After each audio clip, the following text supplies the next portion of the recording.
Very, very honored to be here. Very much looking forward to talking about such an important topic, to particularly to this group who's in that part of their life cycle, being at the beginning, towards the beginning of a marriage. I'm going to start by talking about, actually, in keeping with the idea of Amalek.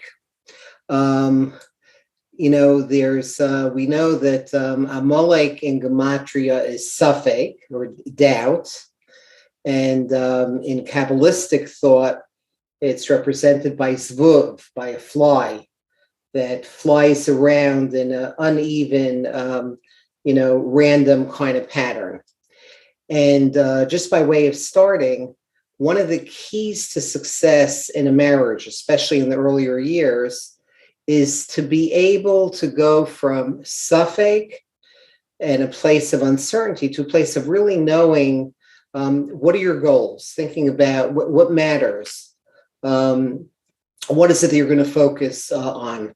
Rabbi Soloveitchik used to talk about how one of the ways to think about marriage, especially in the early years, is to be ready to answer the three questions that Yaakov prepared his army for the fateful encounter with his brother Esav. And the three questions are, who are you? Where are you going? What are you going to do with what you have? Having that basic foundation of doing that cheshbon hanefesh, of knowing who you are, knowing what direction you're going in, and knowing, what are your unique strengths? What are your signature strengths? And how do you work together to bring out the best in each other? And, that it's very, very fitting for, as we enter into Purim next week, and as we enter into this very special Shabbos, to be able to talk about this. Here's just a couple of thoughts on this. To have a discussion as a couple with each other, where you take a step back every once in a while, maybe as much as a couple of times a week, and some people do it even every day. Take a step back, and you take stock in terms of how you're going. What are your goals? It says in Mishlei, "Be'ein chazon yifara'am."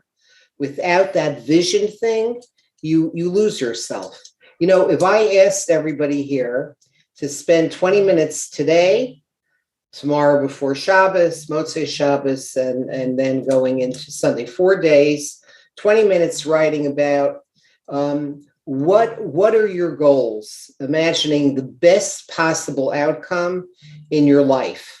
If everything went as planned and you did it 4 days in a row, getting in touch with your aspirations, do you know that there two things would happen? Number one, it'll make it more likely that you will realize those goals in the course of your marriage. And number two, which I find fascinating, is your happiness levels will go up, your levels of simcha, which is really what we have to talk about. What's involved in simcha in a marriage. Talking about that in this part of the year in Adar is tied to getting in touch with our goals. Listen to this. Newlyweds whose account of their courtship had strong positive romantic themes. Okay, meaning that they were really into an excited kind of whining and dining each other, and really a lot of romance, and intensity at the beginning of their marriage, which is wonderful.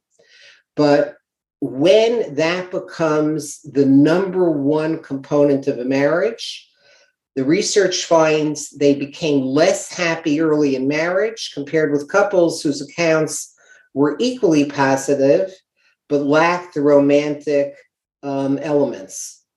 What this is really saying is, we all know a key to success in marriage is the ability to take a step back and the ability to have realistic expectations about what really matters. There's the myth that's very much present in many parts of the United States, which is kind of the myth of the soulmate.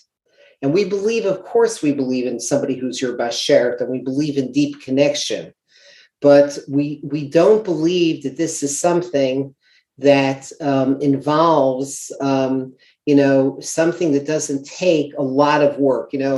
It's often quoted that Rabbi Levin in Yerushalayim once came with his wife and went to the doctor, and he said, "Our foot is hurting." Now, that's an amazing thing to say, that because his wife's foot was hurting, it was like they were one being. Our foot was, but what people often forget is it takes a long time to develop that level of connection. So I wanted to talk a little bit about a fascinating book written by a man named Dr. Pilmer. And what Dr. Pilmer did is he's a gerontology expert, sociologist at Cornell University. And he did something fascinating. He interviewed, I think, over 1,000 people who had been married for a very long period of time, some successfully, some had been through divorces, but basically it was 1,000 people, asking them, what are the lessons that you want younger people to know about what matters and doesn't matter in working on making a good marriage even better? So here's the common agreement of everybody who we interviewed. Number one is you want somebody who's going to bring out the best in you. In a good marriage, your partner you're going to be better with your partner. It's true at times you're going to lose your temper. It's true at times there's going to be all kinds of challenges. It's not so easy to take, people who are basically different, males and females are different in many, many different ways.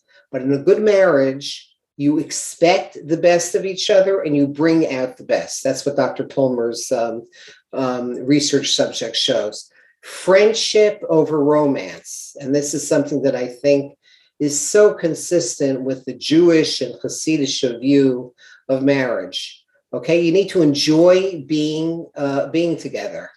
And a very powerful predictor is whether you think the other likes you. I'll just tell you a quick story from my own marriage. I've been blessed, Baruch Hashem B'Ayin Hara, with an amazing marriage for the last 44 years. And my brother-in-law was our shadchan.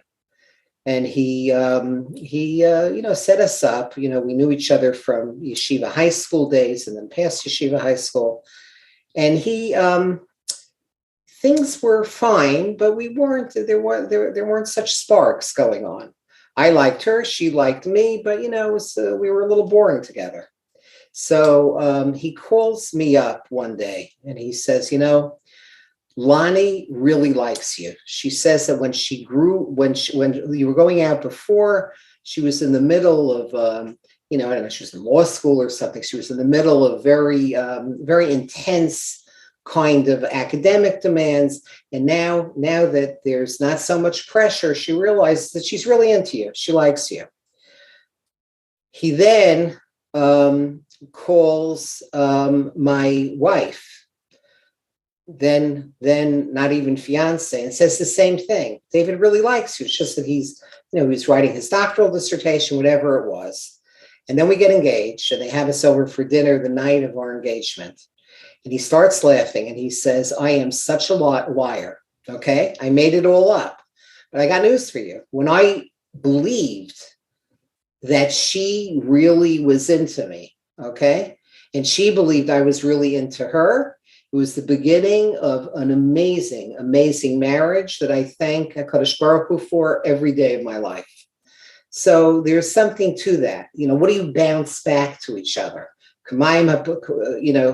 K'mayim panim el panim kein lev ha'adam. Our hearts bounce off each other. Another piece of advice from Dr. Pilmer is don't keep score. This, I think, is so important. I see so many people who say, look, I've done this for him, but he doesn't do such and such for me in return. And the reality is you can't keep score. In a marriage, you have to give it, as Pilmer's people said, you have to give every relationship 100-100, not 50-50, 100-100. You have to give 100% of your effort towards trying to be there for your spouse and vice versa. It may not feel fair at times, but then you'll get that bounce back response. And the final point here is a point about turning towards.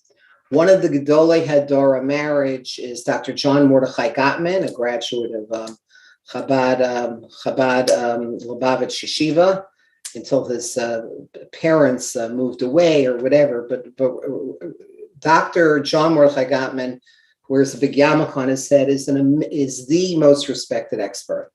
He's done over 400 studies on what leads to a good marriage, what's problematic, and how to fix it.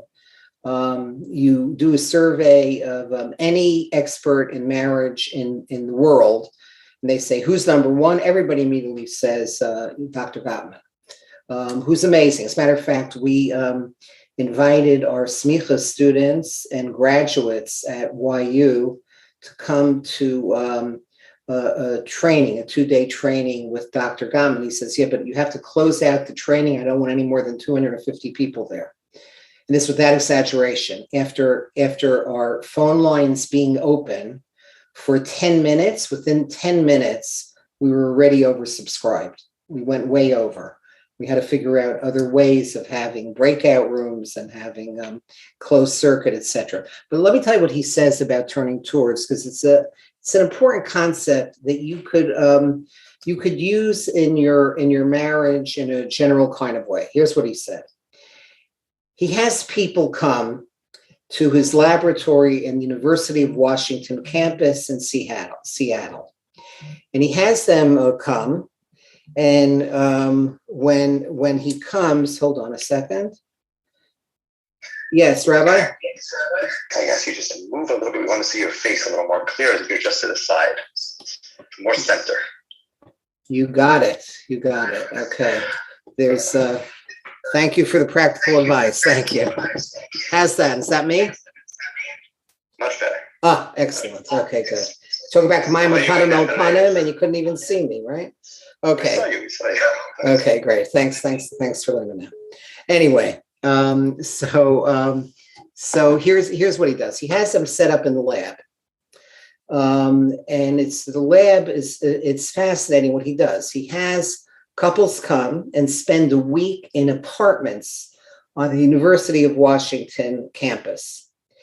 And there are one-way mirrors watching the couples. He has his research assistants watch the couples in all the public areas of the apartment. And then he and his research people meet with the couple and say, do you see where this happened? You see where that happened? And what's fascinating is something he calls turning towards, because it's an amazing thing to see. So you have, for example, a young couple, and they're there for the week working on their marriage. And she does what he calls a bid for attention. She turns to him for a meaningful conversation. She's looking out on the beautiful lake on the campus, and she says, honey, listen, isn't it incredible that we get to be spending a whole week here just working on a relationship? It's amazing. We're so lucky. How many people get to do this? At this point, he has an akuda sabachira. He has a point of choice. He could either stop reading the New York Times article that he's reading, put it down, say to himself, there's nothing more important in life now than for me to turn to my wife and engage her in this meaningful conversation to bring us closer. Or he could do what he did, which is to take his cup of coffee, say and go back to the newspaper article. It's the ability to stop that. It's the ability to recognize that the Nakudas HaBechira, as Viktor Frankl, a real friend of inspired by the Lubavitcher Rebbe, as Viktor Frankl said, he said the following. He says, between stimulus and response, there's a space. In that space lies our choice. In that space lies our growth. Okay? She says, aren't we lucky to be here? What he needs to do is to put down the newspaper, put down the coffee, and say there's nothing more important now than this. And in fact, I mentioned this once to Rabbi Krohn, who told me a fascinating insight. He says, where's the first time in the Torah that we see the concept of turning towards? It says, V'yal kayin, v'yal mincha so lo sha'ah, ayichar l'kayin ma'od, triggering the first murder, right? So turning towards, he says, is we constantly have choices in life to either look the other way or to turn towards. He says the word for turning towards is shah.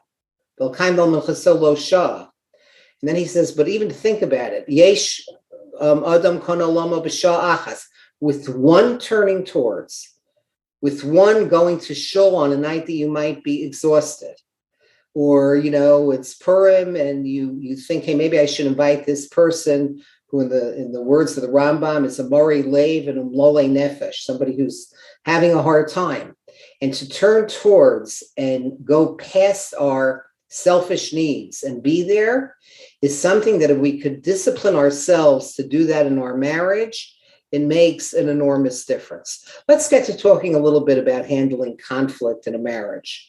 Very important component. I'll say 3 words said in the Sefer Hasidim over 1,000 years ago that I'm sure describes the way you feel after a fight with your spouse. Here's the 3 words. Acharis kitata charata. After argument, there's regret. Okay?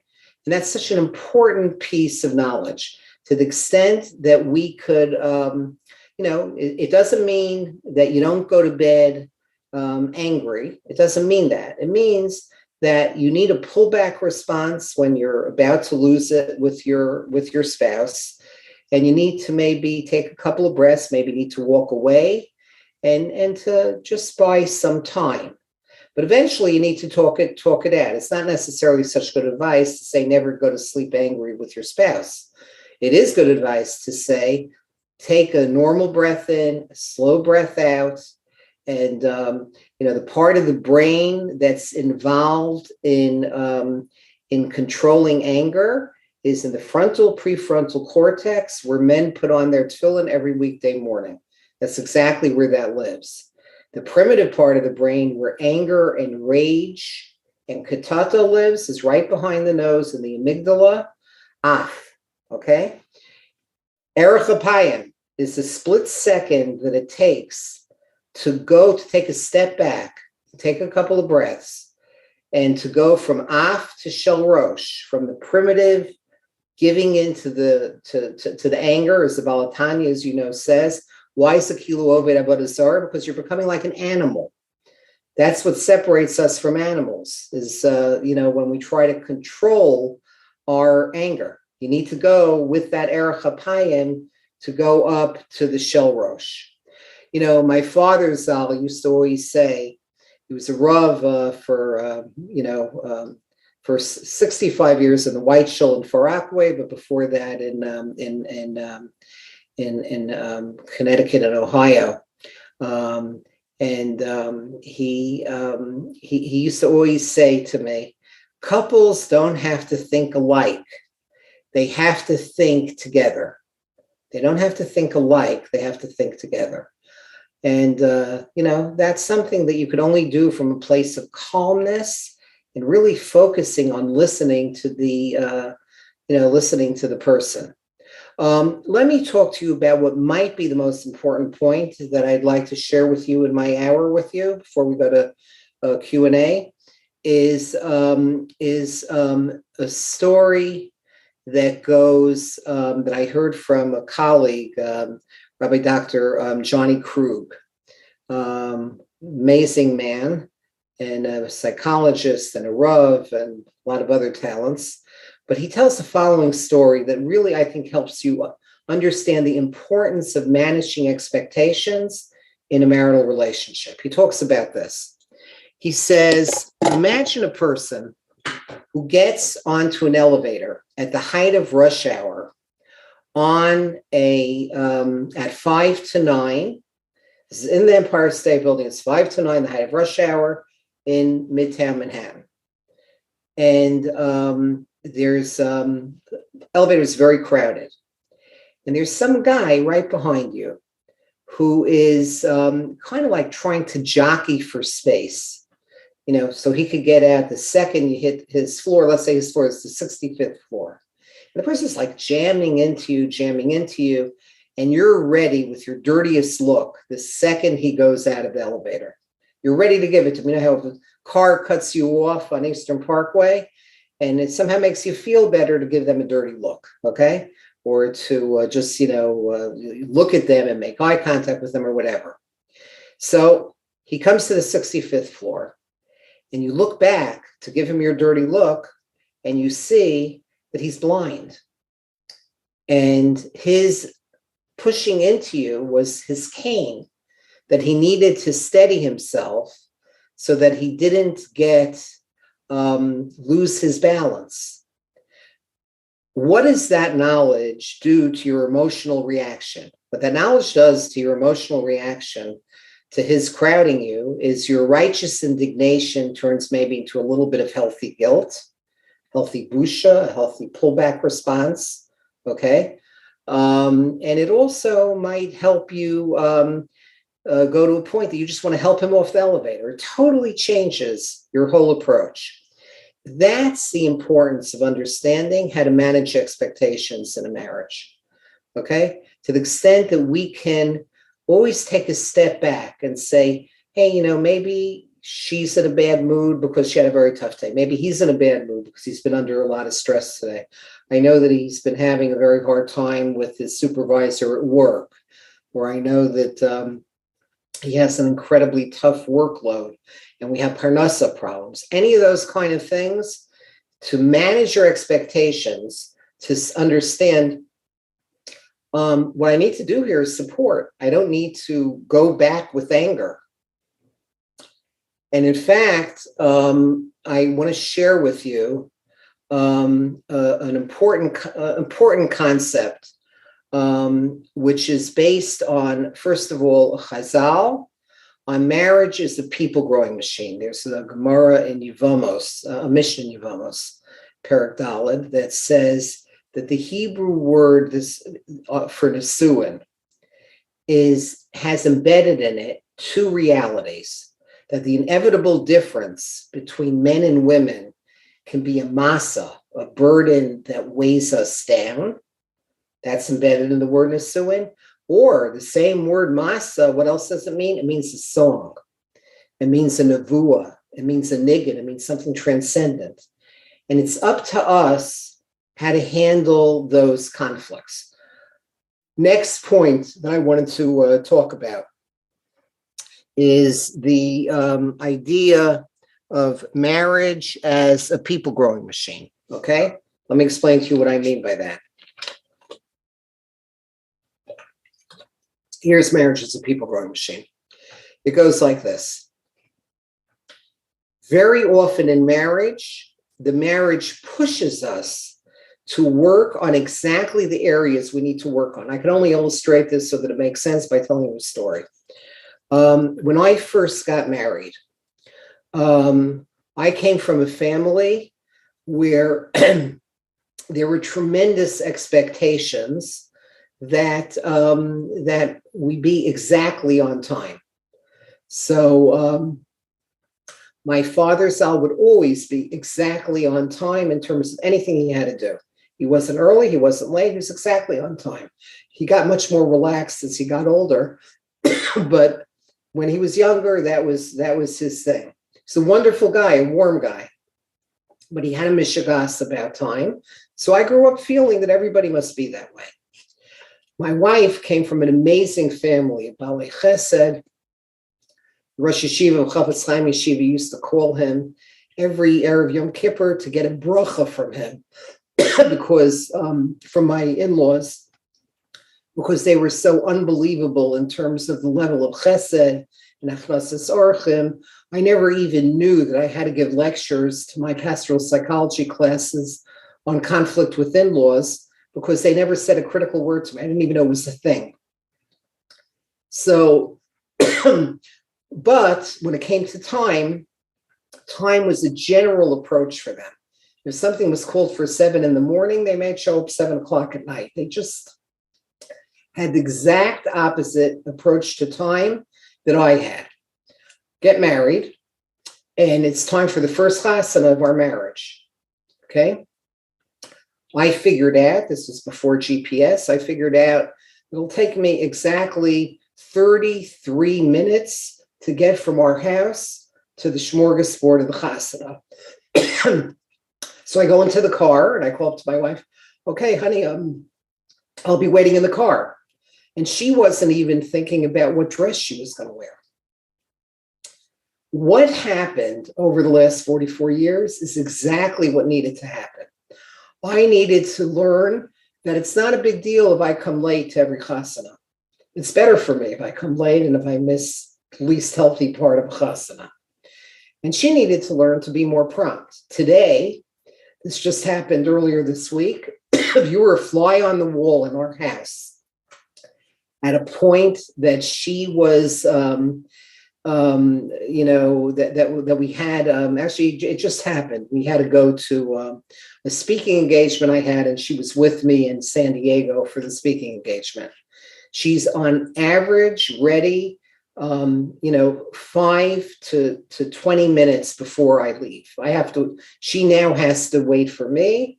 We change in exactly the areas we needed to change. Marriages do that, where the masa can become a song, and it doesn't have to be a burden.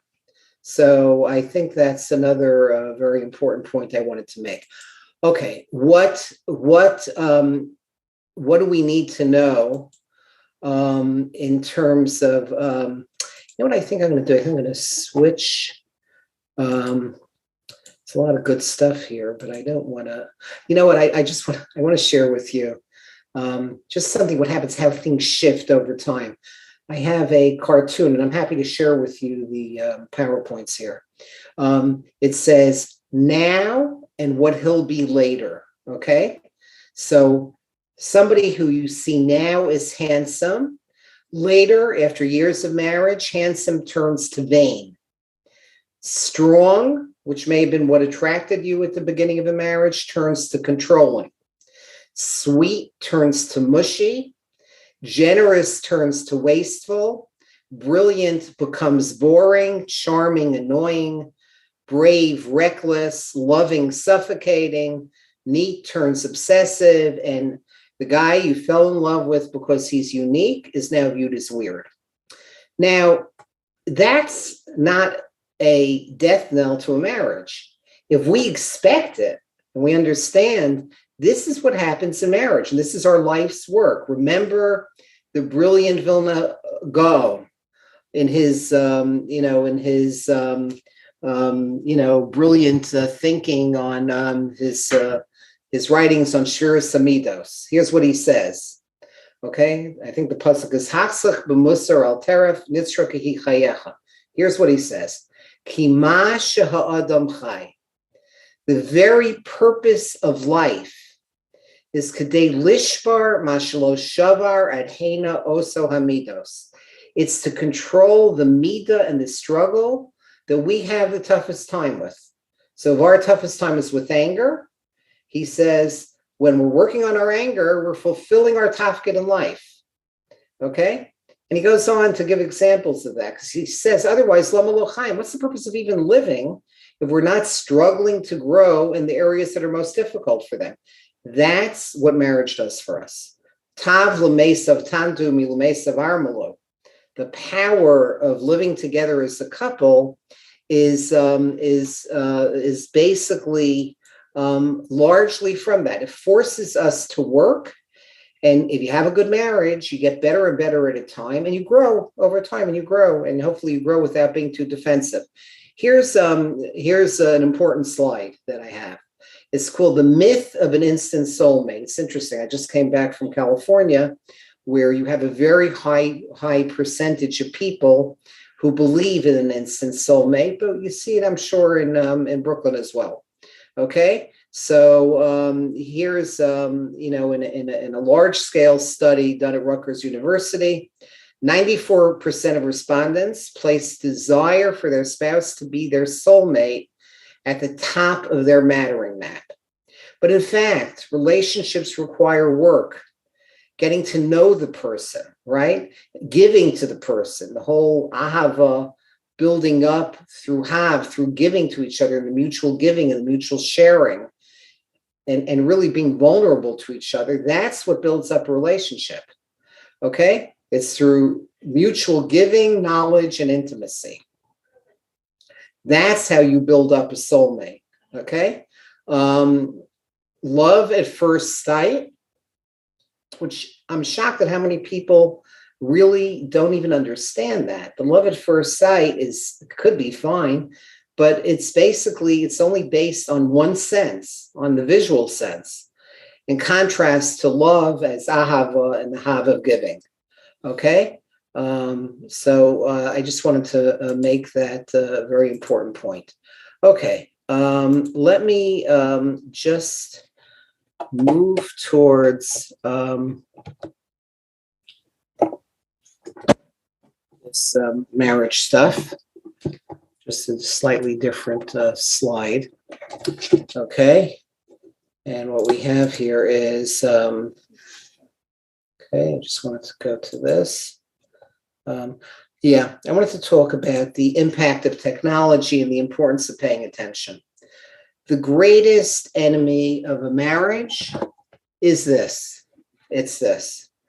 I can't tell you how many kids complain to me about their parents always being online, and vice versa. How many marriages are really stressed out because of one member of the couple or another being on this. I'll just share with you a couple of thoughts. The first one is the beautiful thought of the Piaseczner quoting the Baal Shem Tov. What the Piaseczner said, quoting the Baal Shem Tov, is that when we say a number of times every day the words V'avadatem mehera, al pidrush, one of the ways of understanding V'avadatem mehera is get rid of the rush in your life. Relationships are built up by carving out a time of the day where you shut this thing off, put it in your pocket, and you could check it later on, and I can't emphasize that enough. There were two programs that were amazing, one in Chicago, one in Cleveland, where the Rabbanim who were behind the Internet Asifa a few years back in Shea Stadium realized that it was a big mistake, realized that it didn't work because people need, digital technology to live, to do their job. But they did it very intelligently. They set up, this is Revelia Brudny, the Rosh Yeshiva of Mir, and Rav Waxman, who you know, and they brought me along as the comic relief. And they flew us in to spend, first it was in Chicago. They set up just for the day a massive temporary building for 3,000 people. It was packed beyond capacity of 3,000 by the time we got there, and we got there a little bit early. And what they did is they decided to make small changes. Tafasta meruba lo tafasta. Make small changes in what you're doing in terms of technology. One was, anytime you speak to somebody, okay, like you're walking down, you speak to somebody, they say, just take your phone, put it in your pocket, ideally shut it off and put it in your pocket until after the conversation. Very doable and very very practical. And then small things. They said in dinner at night, we don't expect you to not have your phone at all during dinner. That's asking too much. But what we'd like you to do is set aside 20 minutes at dinner where you don't look at your phone and your phone is off. And then other things like that, how to handle your phone during davening, how to handle your phone, how you only charge it. You don't take it to bed with you. You only charge it in a public room at night. What was amazing about this experience, so those simple recommendations, it transformed both communities. Cleveland did the same thing with even stronger results. But the amazing thing that happened was those simple little changes led to such a shift in the atmosphere of the community that the children of the community started asking for more. They said, we want more restrictions on our internet use. They loved the fact that they had their parents' attention maybe for the first time since they could remember.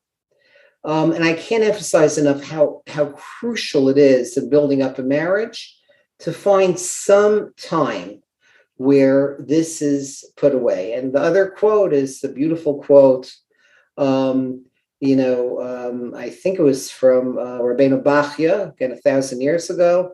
Hashem yatzileni mipizer hanefesh. He says, B'shem chassid echad. He says, it's tefillah for our time. Okay? Hashem, save me from pizer hanefesh, from the fragmentation of my neshama that comes with multitasking. And it's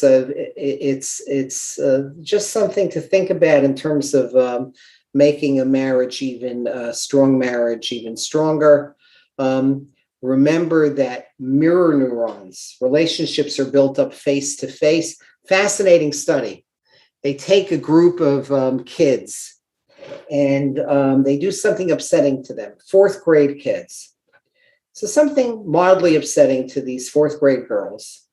And they have half of them text their mothers for comfort. The other half call their mothers for comfort on their cell phone. And they measure the physiologic correlates of stress in these girls. Turns out that texting their mother for comfort did nothing. Their cortisol levels remained elevated, their blood pressure, their pulse rate, etc. Okay? Calling their mother, the warm, soothing voice of their mother, their blood pressure went down, their pulse rate went down, cortisol levels went down, every measure of physiologic measure of stress. Bottom line here is that I can't emphasize enough how if you want to make a strong marriage stronger, if you want to build on your relationship, figure out how to have, it could be just feeding that turning towards a need by even if it's going out one night a week for a cup of coffee. If that's not very practical, I know how busy a life everybody is living. You find a time that you ritualize. The key to making change is ritualize it. You make it into a habit.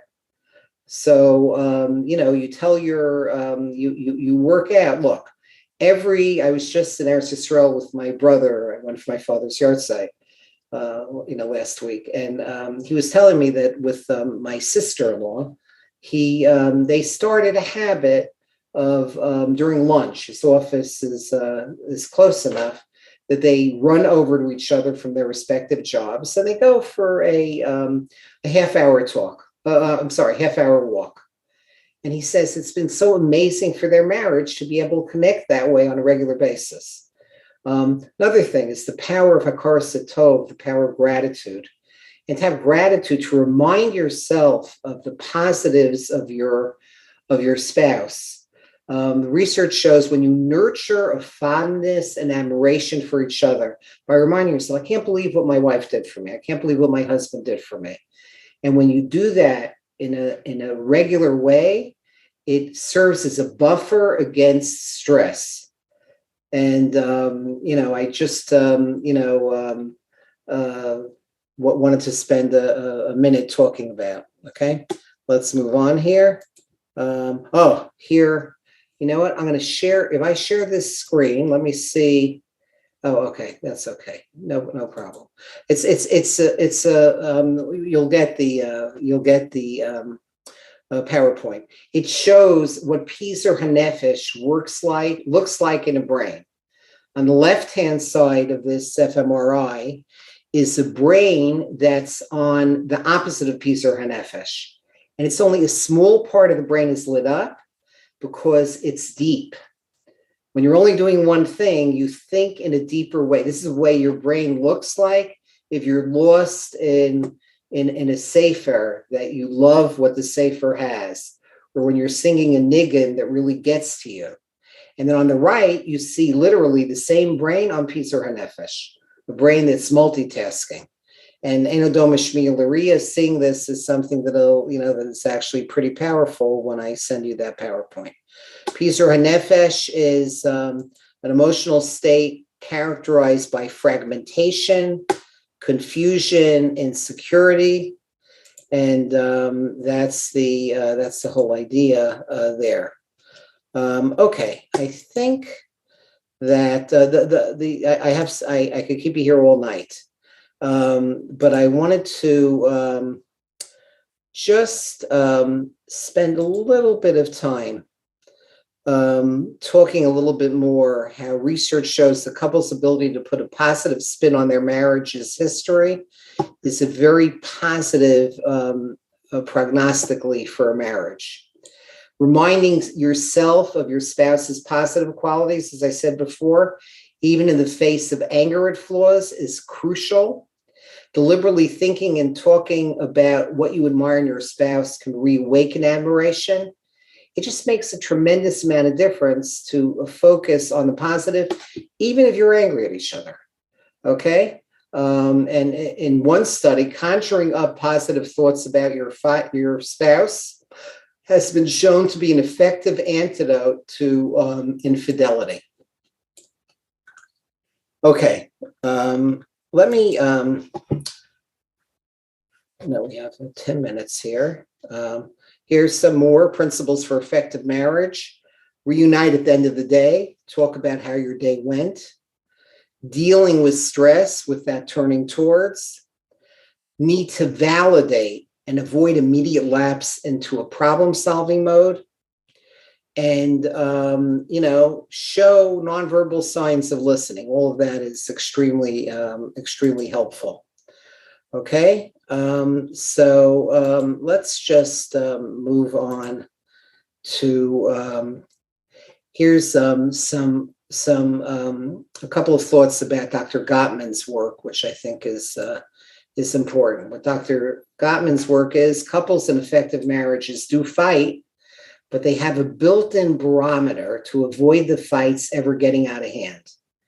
They have fight-stopping mechanisms. Sometimes they'll joke. I know when I see a couple who comes to me because they feel their marriage is in trouble, and they still joke around with each other or they tease each other. Okay, that to me is a very positive sign. They say that art is making something out of nothing. Humor is making nothing out of something. Okay. Another very important point is to go from blame to contribution. In any issue of fights and disagreements, you want to not necessarily have to see you're wrong, I'm right, you're wrong. You want to talk about relative contribution. Everybody has a relative contribution to whatever is going on. Okay, let me just share with you pathways to acceptance, and then I'm going to end with a story so we can get to discussion. Okay, so here, acceptance through understanding is based on the idea of to name the monster is half the battle. To see your spouse's differences as differences rather than defects, as a vulnerability rather than a violation. He may have a psychological allergy to closeness because his mother or father smothered him. and to see the big picture rather than the little behavior. Let me end with the story, okay? And then we'll go to discussion. The story goes like this. Yeah. 5 stories running through my head, but I'll take this one because it's I think a very positive way to end, even though it may sound like a depressing story. Number of years ago, I was invited to a homeless conference. And I was very excited. It was in Midtown Manhattan, and I thought, like, wow, I get to hang out with a bunch of homeless people. It turns out that's not what it was. It was in the Waldorf Astoria Ballroom back then. 400 very well-dressed professionals who specialized in homelessness. And there were 2 speakers. I was one of the speakers, and the other speaker, who I imagine was the real keynote speaker, was a guy who was incredibly daunting in terms of being a very impressive man. His bio says, Dr. So-and-so is in charge of homeless policy for the United States government. He won an Oscar for a documentary he made on homelessness, last year. It says he has a bachelor's from, he went to the Dalton School, has a bachelor's from Harvard, PhD from Harvard, and it goes on and on and on from there. So I'm thinking, wow, this is a very impressive, and he was a very handsome man wearing an incredibly rich-looking $10,000 suit. I don't notice that stuff, but with him, I even noticed it. So he spoke before me, and he gets up, and the first words out of his mouth were so shocking, you almost saw 400 people fall out of their seats. And here's what he said.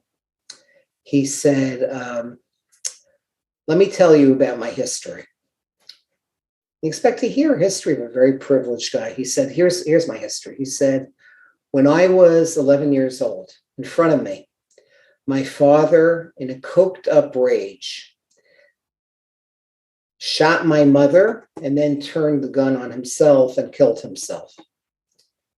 He said, could you imagine? And this is not what you're expecting to hear from this guy. He said, I was a street smart kid. I looked older than my age. And I was an only child, and I knew I was going to fall into the foster care system. And in my neighborhood, it was a system that is horrible. So I run away. And I spent the next 2 years in a state of yish and trauma, going from homeless shelter to homeless shelter, and then leaving as soon as I possibly can, because I was worried that they'd be on to me. So I kept leaving, and because I didn't want to be caught. And he says it was a horrible life. I was plagued by symptoms of post-traumatic stress disorder and nightmares and loneliness. I had nobody to talk to. He said until after 2 years of wandering around the country, I come to a homeless shelter in Manhattan. And I go over to the director of the homeless shelter. And, he sees me, and he says 4 words that explain exactly why I'm here today. Here are the 4 words. Okay? By the way, 400 pens come out. Everybody wants to know, what are the 4 words? He says, put your pens away. It's not the words, it's how they were spoken. 4 words were, how are you doing? He put his arm around me. He said, how are you doing? And I saw from the look in his eyes and from just his whole demeanor, he really wanted to know. So for the first time since the murder-suicide of my parents, I started to talk to somebody, and I told him everything. And I saw that I had to talk about it. So it was like a physical need. And the more I talked, the more unburdened I felt, and the better I felt. And after a while of doing this, for a couple of months, he sees I'm a pretty smart guy. And he gets me a full scholarship to the Dalton School. From there, I get a full scholarship to Harvard undergraduate, then to Harvard for my doctorate, and everything else follows from that. All from somebody who shows a sense of caring and connection.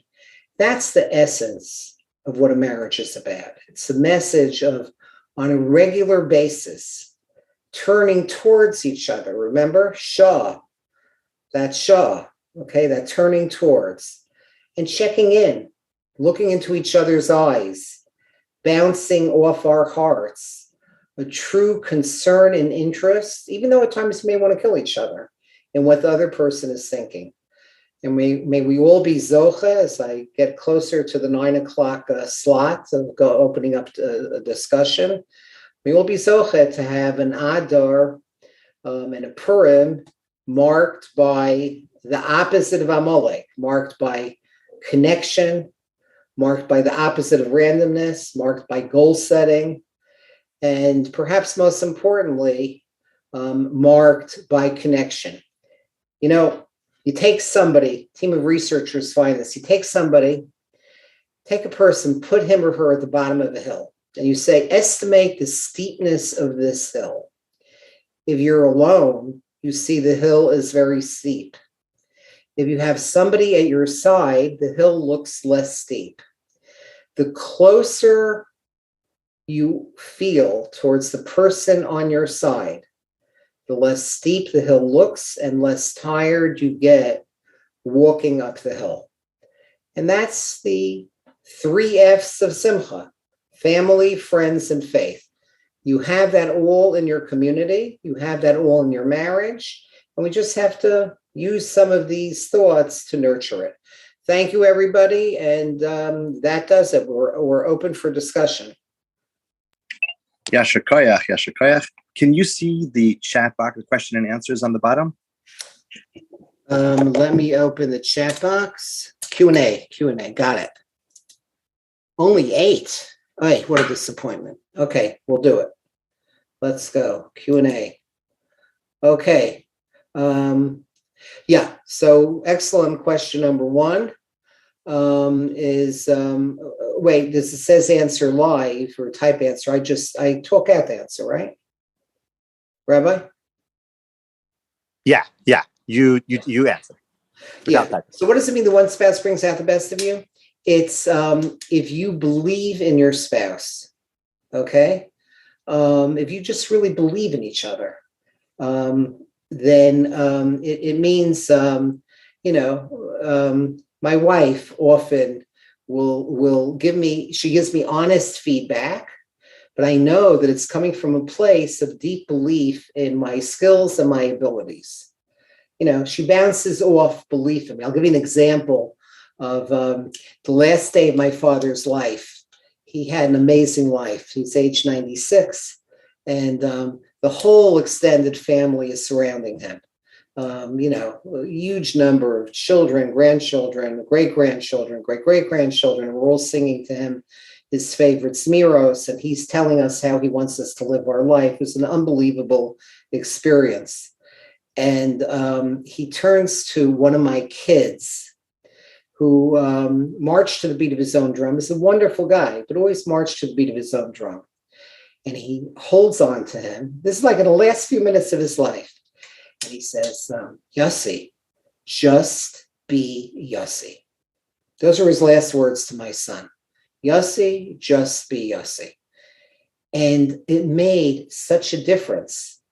That belief in him brought out the best in him.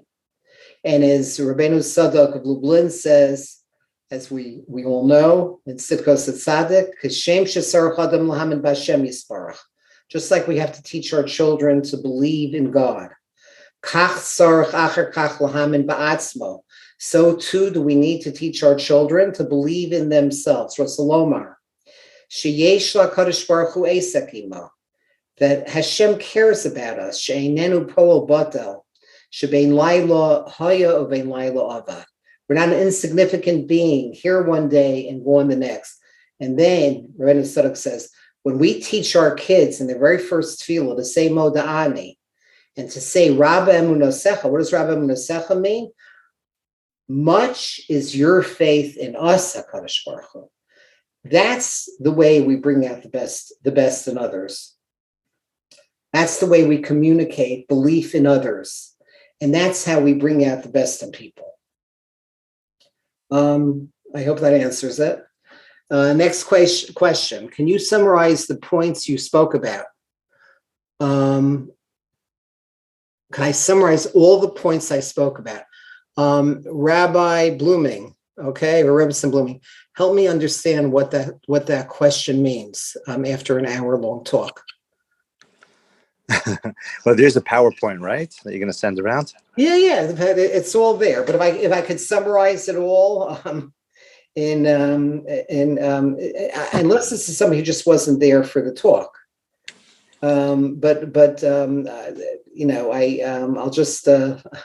I'll just share with you the PowerPoint, and the PowerPoint has a summary of every single point we talked about. What am I missing, Yankee? I'm sure I'm missing something by that question. Unless, can somebody help me understand it? Feel free to move forward. Go to the next question. We should move forward? Yeah. Okay. When do I know if we as a couple need marriage counseling? Yeah, I'm glad I know I'm supposed to talk about that. How do you know when it's just normal stress or you need marriage counseling? Yeah, a very important question. I'm so glad you reminded me to talk. I was asked to talk about that. In general, something, if a marriage has, a healthy marriage should have about a 5-to-1 ratio of 5 positives for every negative. Sure, you're going to have fights. That's totally normal. But the ratio should be, 5 positives more or less for every negative. It should be dominated by the positive. If the negativity includes a lot of emotionalism, or it includes yelling, screaming, criticizing, or it includes stonewalling, not hearing each other, and it's dominated by criticism and anger, that for sure is a time to at least go and get a consult from a marital therapy specialist. The 3 questions one often asks in terms of even getting therapy for any mental health issue like depression or anxiety is it becomes something that probably needs professional help if it's pervasive, persistent, and interfering with functioning.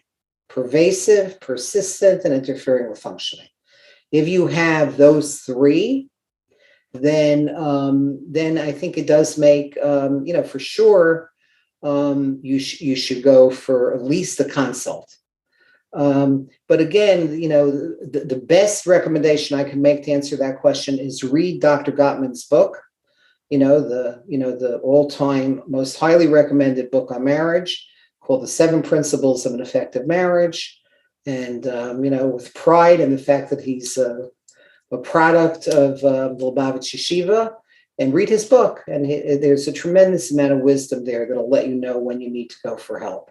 His main predictors, though, for an ominous problem is when there's a lot of, major loss of anger, a lot of stonewalling, a lot of criticism, and a lot of anger. And that doesn't mean the marriage is over. His techniques have been found to be very effective in fixing it. But, his book is really a good way of doing it.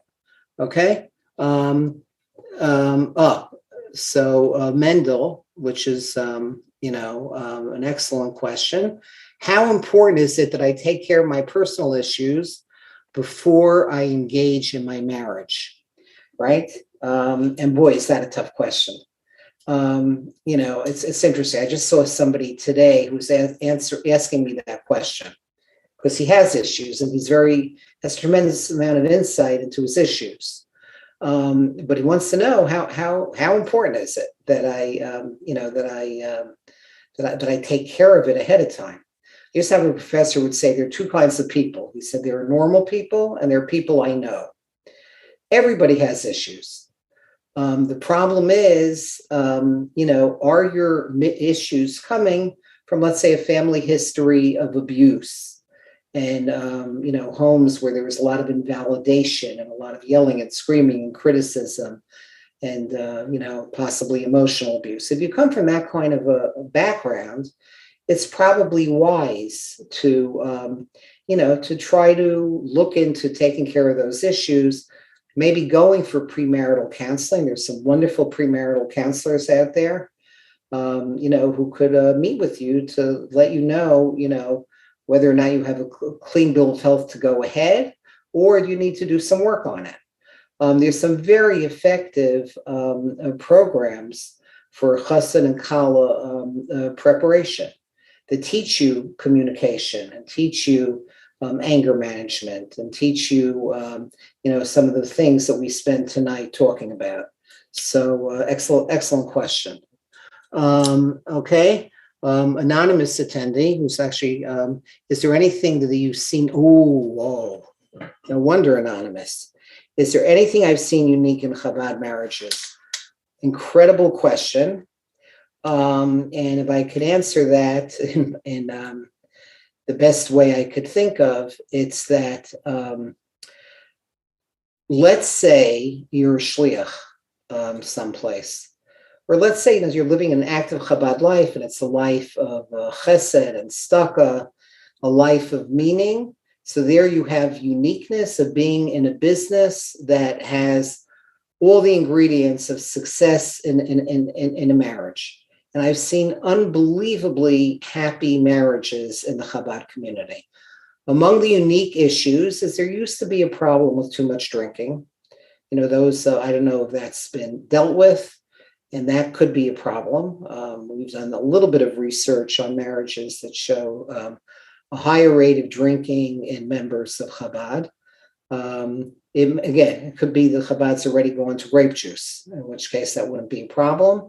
But I know that, having schnapps has all kinds of implications from other standpoints, but that is something unique.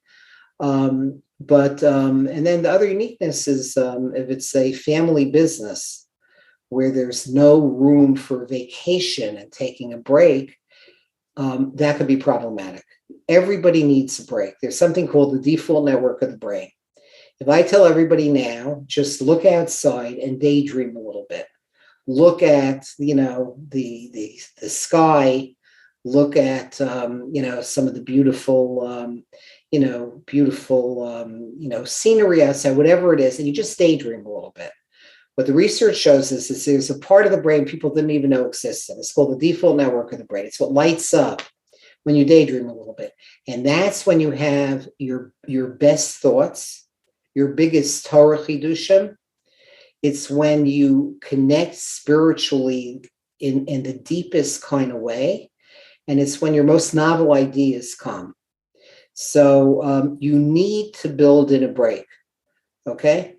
Some of the problems that I'm talking now about for those of you who are shluchim, there needs to be a way to have a vacation. There needs to be a way to get away, even if it's for a day, even if it's for a long weekend. I think that's a necessity. I think that's an absolute necessity. Does that answer it kind of? Hello? Okay. Let's keep going. Next one. Is there anything that you have? Okay, we just did that. I'm getting married soon. I have several other friends getting married. What do I tell a friend who thinks her life will be a perfect dream once she's married? I feel bad for the disappointment she'll have to deal with after her wedding. Marriage is beautiful, I know that. But I also know it's not always easy. So what do I tell a friend like that? Everything that we talked about tonight is what, you don't want somebody going into a marriage with totally unrealistic expectations. You don't want to throw a damper on it. You want to let her know, look, marriage is wonderful. And I can't even imagine having a life without marriage. And the research shows people who are married are happier. They live longer. They have more meaningful lives. Their kids are better adjusted and all those kind of things. But with that being said, it takes work. And if I could recommend anything to her, I would recommend either Gottman's book, or I would talk to her and say, look, it's a myth to think that a marriage comes without struggle. Again, that's all of tonight was about. We talked about the masa dichotomy. We talked about, transforming the burden into a song. But that takes work. To help somebody, it's an incredible chesed to help somebody understand that there really is a myth to think that marriage doesn't require work and to manage expectations. It's literally, could be a marriage saving kind of thing. Managing expectations doesn't mean that you tell her it's all negative or tell him it's all negative. You tell them, here's what to expect, and, they'll find out on their own anyway. About the topic of changing during life to what we need to work on ourselves, right? Each one and what he needs. The question is how you can comment to the spouse without hurting them about that. Do we even have to mention it or not think about it? I want to share an idea. We were told that the way we have to look at a spouse's struggle, like if it's our own struggle, which means that we see our own struggles, even that what we don't love, or even that we don't love ourselves less. How you think this could be implemented in the best way for both? Okay, so So on this, another excellent question. So let me make sure I fully understand it. I certainly would not tell a spouse, you have to work on this because otherwise you're not fulfilling your mission in life. People only change if they feel loved and accepted as they are. So I would not say it. You could work on yourself. You always have control over working on yourself. And I like very much the idea of looking at a spouse's struggle like it's our own struggle. That's very, very nice and very true, and a real Hasidic kind of perspective on this, which means that when we see our own struggles, okay, we don't love ourselves less, and that's also so true. Adam Karvet Salatzma, we tend to be much kinder to ourselves than necessarily to our spouse. But I think that's a great goal to have, to try to do it that way. How do I restart a marriage that has gone sour? I want to restart. What does it take? It's definitely doable. Here, though, I would strongly recommend getting a recommendation of of a marital therapist, at least to get started. I know that there has been some money made available by Brunya Schaefer through some donors she had to help pay for therapy for various shluchim in the community, or members of the community. I hope she's not going to kill me for having said that, but I think she wanted it to be publicized. So, that might be a helpful source. And I'm sure that the Bloomings can help, Rabbi Rabson Blooming could help with, with referrals. But there's always hope. There's really always hope. I've seen many marriages that have gone sour. If you're willing to work on yourself and not be defensive, and willing to really do the hard work that it takes, I've seen many marriages, restarted successfully. What do I do? My wife wants to cut out my parent. I see where she's coming from, meaning they're a bit unhealthy, but they're my family at the end of the day. Another very, very important and common question. I'll just say it's a rule of thumb. It's never healthy, as understandable as it is, to completely cut out a grandparent. Children need grandparents. They often do better if they have a grandparent. And you might have a parent who's abusive, Usually what you want to do is you want to manage, you could very much limit your connection with them, but you want to manage it. For example, now that days are getting longer once the clocks change. So the days are getting longer, which means that if you go to them for Shabbos, let's say, if you're living in different neighborhoods, make sure to get there as close to lichbenching as you can without it being problematic. You have an escape mechanism ready at all times. Most importantly, though, is you don't badmouth your spouse to the other, because they're going to feel caught in a loyalty conflict. Puts a spouse in a very difficult kind of situation. Their loyalty is going to have to be to you first, and that's the most important. A husband's loyalty has to be to his wife, a wife to a husband, ahead of to the parents. But there are ways of doing it in a way that could be helpful. I believe that in one of the PowerPoints I'm sharing, there's some very specific kinds of recommendations about how to deal with in-laws. I wrote a chapter in a book on this, with very practical recommendations from some work done by Dr. Rona Novick. But anyway, that's there are some very practical recommendations that could be made on this. Next, what do you do if you come home from a full day of work? You're tired. You need to relax. Your spouse wants to spend time with you or take care of the children, or for you to take care of the children. You really want to spend time with her, but you simply have no strength. Yeah. What I would recommend is you have a planned discussion. Planned discussion is you never talk about that in the heat of the moment, but you sit down at a quiet time when the kids are asleep, or when you could go out for a walk, or you could, go out for a cup of coffee, and you just say, look, we have a problem here. Let's try to problem solve on what we could do. There's something called the speaker listener technique, where you take turns. First, one person speaks for as long as it takes for him to feel heard. And then everything he says is paraphrased by his wife until you feel completely understood. And then vice versa. She speaks as long as it feels for with the opposite gender.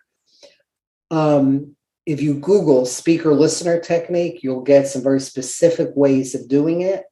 And when you just talk it out, you probably are going to be able to come up with some very specific kind of ideas on how to do this, on how to divide things in a way. And again, there are many ways of doing it. That if you can't get a babysitter or you can't get an extended family to come by, there's the key is to talk about it. To talk about it in a way that is not coming from anger and accusation, but coming from trying to problem solve. And you'll find that your strength, you may have to shift if you are tired, if you're a morning person, you may have to get up a little bit early to have some connection that way.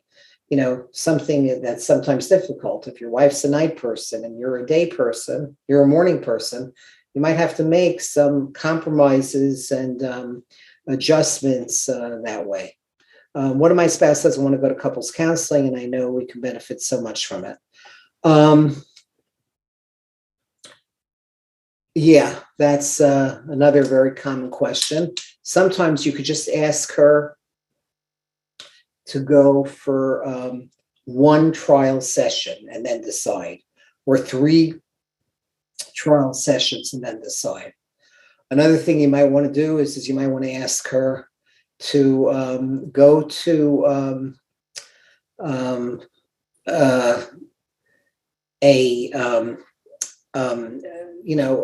friend who has a lot of influence on him or her. In this case, it may be either, and just find somebody who they're more likely to be receptive to.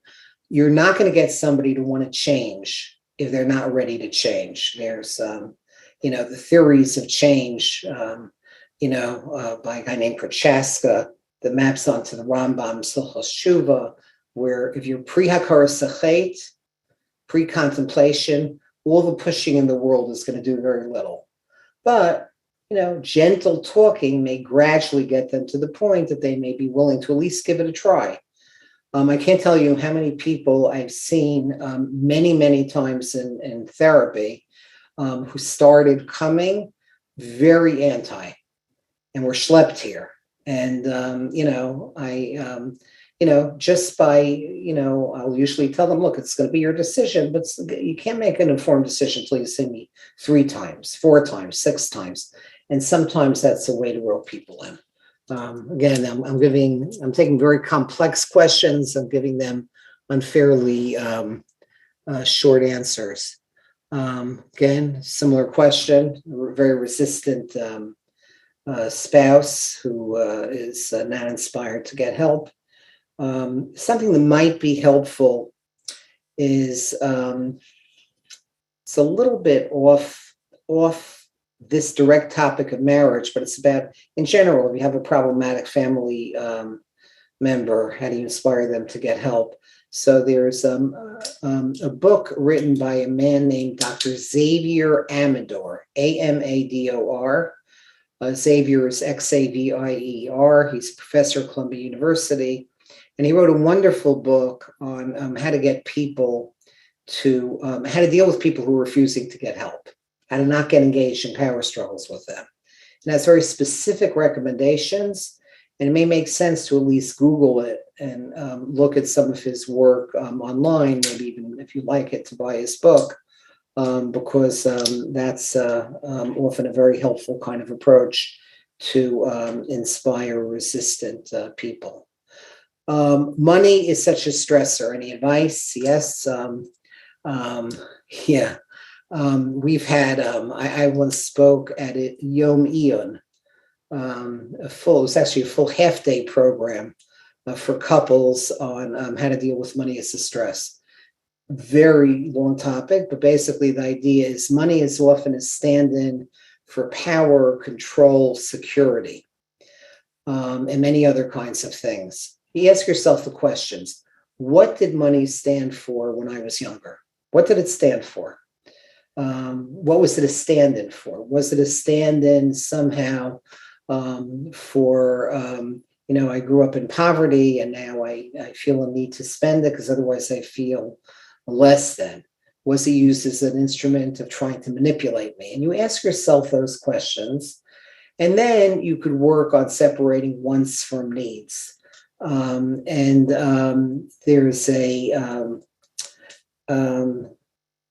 There's there's all kinds of stuff on it, but I would think that if you Google money and marriage with the name Smith in it, Smith, and 5 towns, you may find some recordings on it, or you could go to my website. My website might have some stuff on money and marriage, or just certainly on money and the meaning of money, children of money. My website is very easy to get onto. You just put in, I think, davidpelcovitz.com. It's one of those Google sites. And I think when you go onto that, there's no passwords or anything. You can just fool around on that site and find, various lectures on these topics. I believe I heard from Moshe Lamb about a marriage ratio of 20 by 1. No, absolutely not. I would look. I love Moshe Lamb, but it would be nice to have a 20 to 1. But if you want to look at the actual,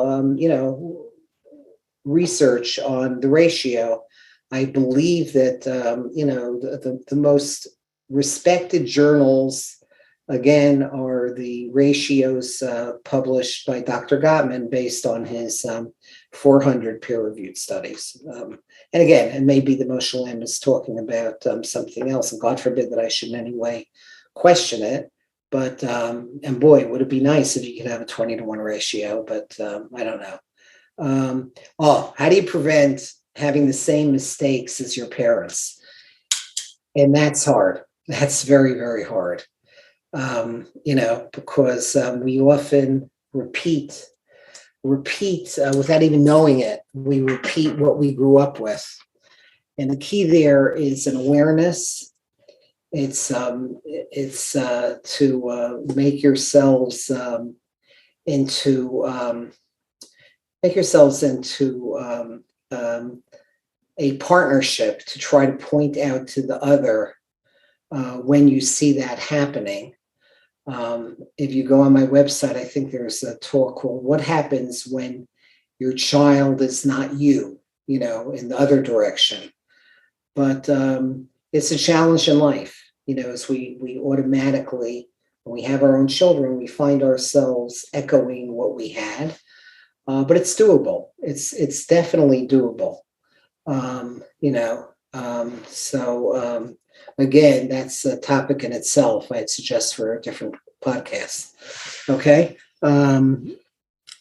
Okay. Very good. On the next question, you could certainly ask our hosts. Although I feel terrible, but I am incredibly difficult to get a hold of, as they'll tell you. Okay. Yeah, is there something wrong if your spouse constantly consults with his or her parents before with the spouse? And on that, I would answer yes. That's not the way it should be. It's really not the way it should be. If it happens, it's problematic. And again, I would really recommend reading the in-law PowerPoint that I hope is on my website, or maybe even as part of the slides. Okay, David says, I was raised with such a stigma about therapy. We should be able to handle it on our own. So I'm so hesitant. And I can just tell you, just in general, the stigma about therapy has been gradually lessening over the last generation. There are some fascinating studies that show it. I'm finding more and more that people in the Hasidic community, people in a whole range of communities no longer are saying therapy is a stigma. But there still may be that kind of lingering kind of thing. But I can't tell you how often I'll see people in shul, okay, who I'm seeing in therapy, or people who are friendly with my children will say, hey, I just saw your dad. I was in their house today. I saw your dad when I was in his office today. The stigma is very much going away. If you were raised with the stigma, there is a wonderful article on stigma and overcoming stigma written by Dr. Hindi Klein at OHEL. So if you go on to ohelfamily.org and ask for some of the materials of Dr. Hindi Klein on stigma, she writes very nicely about these kind of stigmas in our community. Yeah, and I understand that, The Gaiman book is called The 7 Ingredients of a Successful Marriage. Definitely buy it. Definitely worth buying. Okay, again, 7 Ingredients of a Successful Marriage. How do you know how often to tell your spouse to change the way he's saying something because he's triggering versus accepting it and staying quiet? Nagging is not going to lead to anything other than a spouse deafness.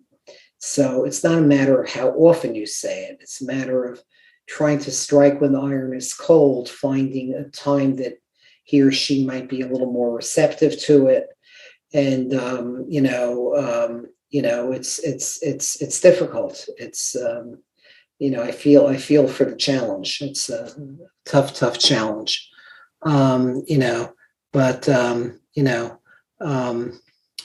There again are some materials that you'll find also on, and I'm not saying this necessarily as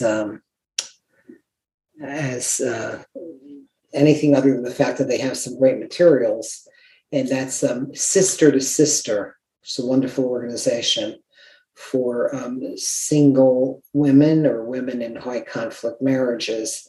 Has some wonderful materials, I believe, on their website.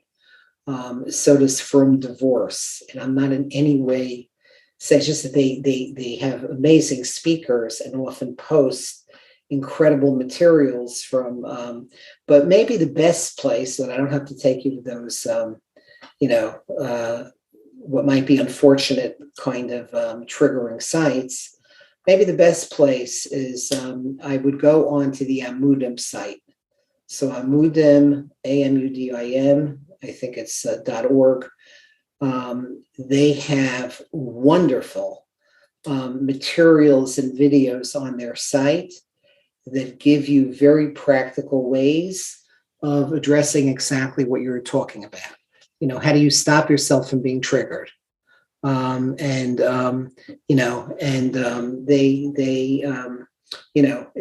really worth the time.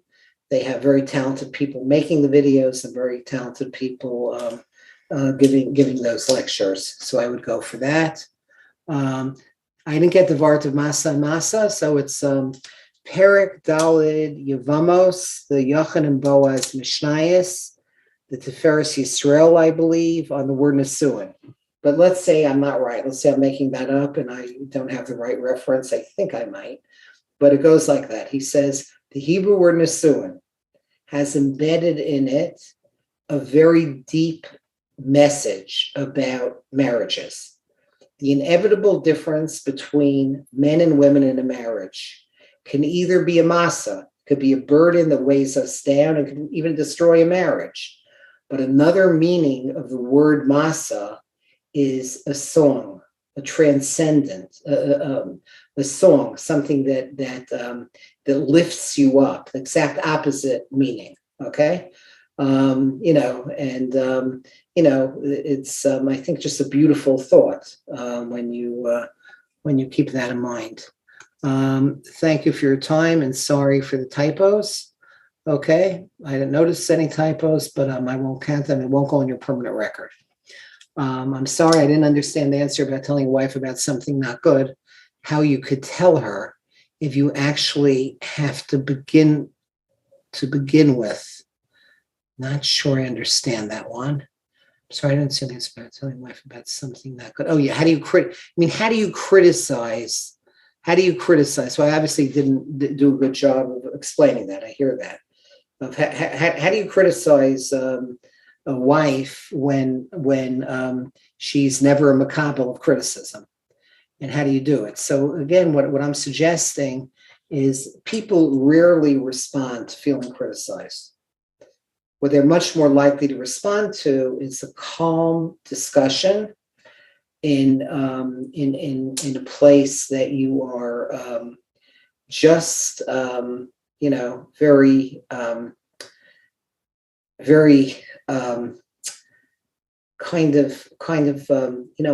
a relaxed place, and plan saying, hey, look, maybe we could talk about, there's some stuff I want to talk about to see if we could maybe work on some aspect of our marriage. She might hear that. Or you could, use a book like Gottman's book and use that as a springboard. There are, a number of great resources out there. There's a wonderful resource written by Rabbi Dr.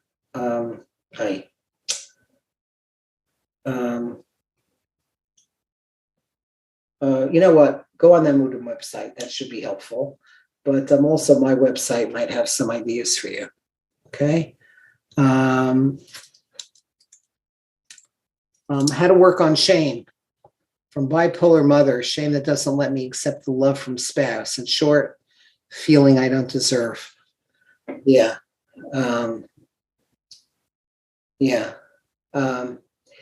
Here, I hate to sound redundant. It sounds painful and it sounds very difficult. But at the very least, I would consider going to a group, going to, possibly there might be groups out there, for children of bipolar parents. There are some wonderful organizations for family members of people with mental illness like bipolar. And I think that, NAMI, N-A-M-I, is one such organization in the frum community. I'm sure that if you call relief, reliefhelp.org, reliefhelp.org, you should be able to get some referrals for bipolar parents. On maybe some groups that are out there, resources that are out there. I'm gonna be getting married soon, and my parents have a rocky marriage. How do I know my perspective on marriage is damaged? Because I've been looking at a very rocky marriage all my life, or how do I give myself the proper perspective? So I thought the simple things, what I always think about is just the fact that you could ask that question, that you have the self-awareness is a very good sign. It might be helpful to go to a premarital therapist, even for one session, something as simple and basic as that, and maybe 2-3 sessions. That could be very helpful to do that, because just awareness of that may be enough to get you going on the right path, and to be able to have the healing power of being with other people who've had similar kinds of backgrounds can really make a huge difference. Parnassa issues, both are making just enough to cover bills. Yeah, so that's again to refer you back to that some of the money lectures on my website. But the bottom line is, you're right. The Gemara tells us that people get on each other's nerves much more when there are financial problems,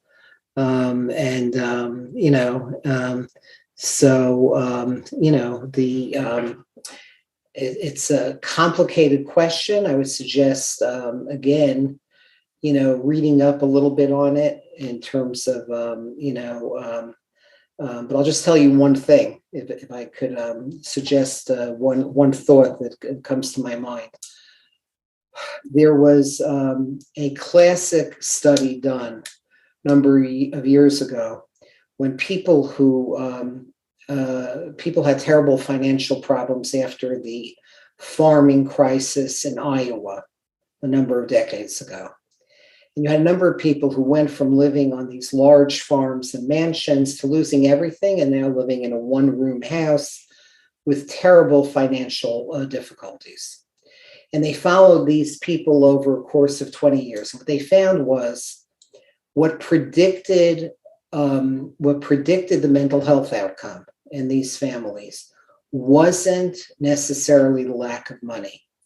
It was about the ability of the couple to work together, the ability of the couple to connect to religious communities, which by definition you all are connected to such communities, and the power of a couple being able to understand that everybody's going to have different coping mechanisms in dealing with the financial problems, and to come up with the coping mechanisms that the one that works best for you. Because husbands and wives often deal with stress in different ways. Again, what I said before, couples don't have to think alike; they have to think together. So that's on that piece. I grew up in a Chabad home and don't know a lot about the biology of intimacy, basic sex ed, not the halachos. Where can I learn more about intimacy from a Jewish source? So there are a number of wonderful books on that. I'm a little worried about recommending a book since I'm not a Hasidic guy. Can I ask Rabbi Robinson Blooming, can you recommend a book on this? There's the book that I know Rabbi Dr. Twersky Zatzal always liked, that he always recommended, on intimacy, written by a woman named Sarah Diamond, Diament, a From Woman, and he loved that book. And it goes into detail though, but it's more in terms of how to talk to your children about intimacy. Here you're talking about doing this from a Jewish source. So I would again, I'm gonna hand it over to the Bloomings. That you should contact them about that. It's an excellent question, and again, I'm a little nervous. I'm a little nervous about giving a recommendation without being sure that it's consistent with your hashkafa. The next person's saying, just wanted to confirm the name of the Amador book is I Am Not Sick, I Don't Need Help. I think that sounds right. I was taught that a man is the captain of the ship, the mashpia. It is not healthy for a marriage, isn't it, a partnership? So again, I'm talking to you from out of town. I could talk to you about my own beliefs. My own beliefs are that marriages do best with, both men and women having a voice and seeing it as a partnership. And that's certainly what I saw in the marriage of some of the Gedolim who I knew well. Moshe Feinstein was mishpacha of my family. Certainly saw that big time in his marriage. My Rabbi was Rav Pam in Tarvadas. I saw it very much so in his, sort of in his relationships. I could give examples from my, Litvish background, but but at least the modeling for me was much more of a balance. But again, I hear that there may be different approaches here and there. Again, I'll send you to your experts. Yeah, that's the right reference on as soon as the Feres Yisrael Yavamas Perik Aleph Mishnah Daled. That's right. And then here's a question from Panina: how do we ensure that we're enjoying each other's company, not just co-parenting? And I think that's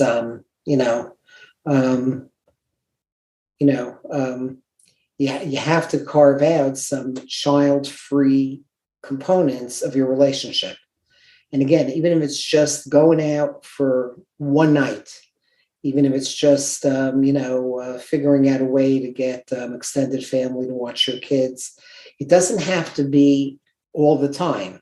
But every once in a while, what it does in terms of recharging the batteries, I think makes an enormous difference. So somebody answered from what was talked about before, the Makabel Mashpia dynamic is very much a partnership. And that finishes it, everybody. Thank you so much. I appreciate the opportunity. This is an incredible bunch. And I see the power of the podcast by the, by the depth and honesty of the questions. So thank you, everybody. And may you all be zocha, may we all be zocha to a happy Purim and to, an Adar filled with simcha shel mitzvah and connection and all that. Rabbi Blooming, thank you. Rebbetzin Blooming, thank you. Thank you. Thanks.